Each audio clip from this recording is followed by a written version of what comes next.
If you have poor execution, it's very easy to go broke in a business.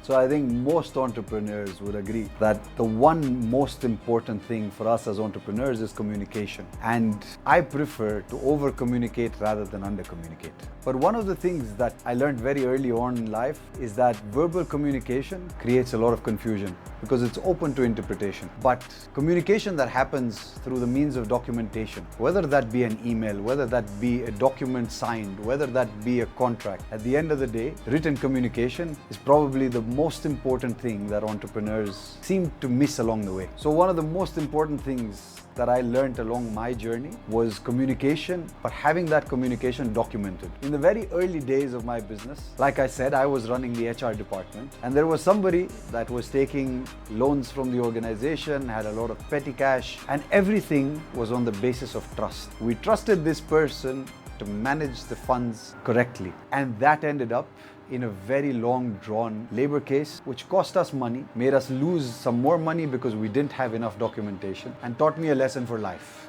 And that lesson is everything that I do now is documented. Everything that we do now is put on paper. And this is one recommendation I would make to all budding entrepreneurs. Start from day one. Document everything.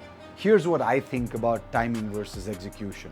I think people romanticize timing to a very large extent. They're trying to catch the wave, they're trying to catch that trend. But I think execution is what matters the most. If you have poor execution, it's very easy to go broke in a business. Coming back to the story of K Hotels, when we started, there was very few hotels in Entebbe that were able to give the kind of services that we were planning on giving. Our execution was extremely poor at the start, due to which I still have the regret of losing those few early customers that most probably won't come back to us. But that is when I realized that timing plays its own part, but the execution is probably the most critical. And if you learn from the likes of Amazon, who wasn't the first to come into that market space, whether you learn from Facebook, who wasn't one of the early adopters, you will realize that these people were great executors. They built machines of execution that did everything perfect. And at the end of the day, I believe that execution trumps timing.